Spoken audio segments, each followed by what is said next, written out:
কি বললে? টপ দুটো পরিবার ধ্বংসের পেছনে এদের হাত রয়েছে?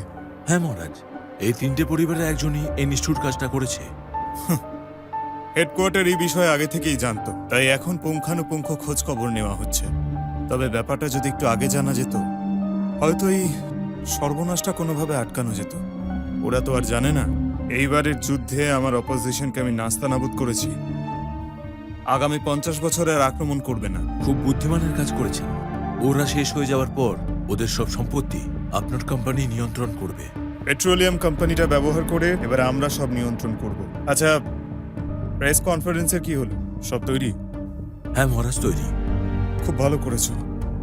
এইবার আমি এই পরিবারগুলো পুরোপুরি নিশ্চিহ্ন করে আমার পরিবারের প্রতিশোধ নেব।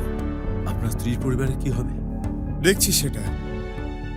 আপাতত এদের প্রত্যেকটা পরিবারকে আমার যুদ্ধ জয়ের ইতিহাস সম্পর্কে অবগত হতে দাও। ওদের নিমন্ত্রণ পত্র পাঠাও, যেন অবশ্যই আসে। ঠিক আছে। আরে কি যে বলি, হঠাৎ করে দেখি ওরা দুজন বসে ড্রিঙ্ক করছে।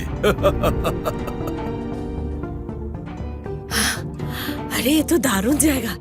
আমি ভাবতেই পারিনি আমাদের চেয়ে উঁচু স্তরের কোনো জায়গায় আসবো। সত্যি ভাবতে পারিনি এরকম একটা জায়গায় কখনো আসতে পারবো। ওরা আমাদের সাথে কাজ করছে। অবশ্যই করছে, না হলে কি এমন জায়গায় নেমন্তন্ন পেতাম? আসার সুযোগই হতো না।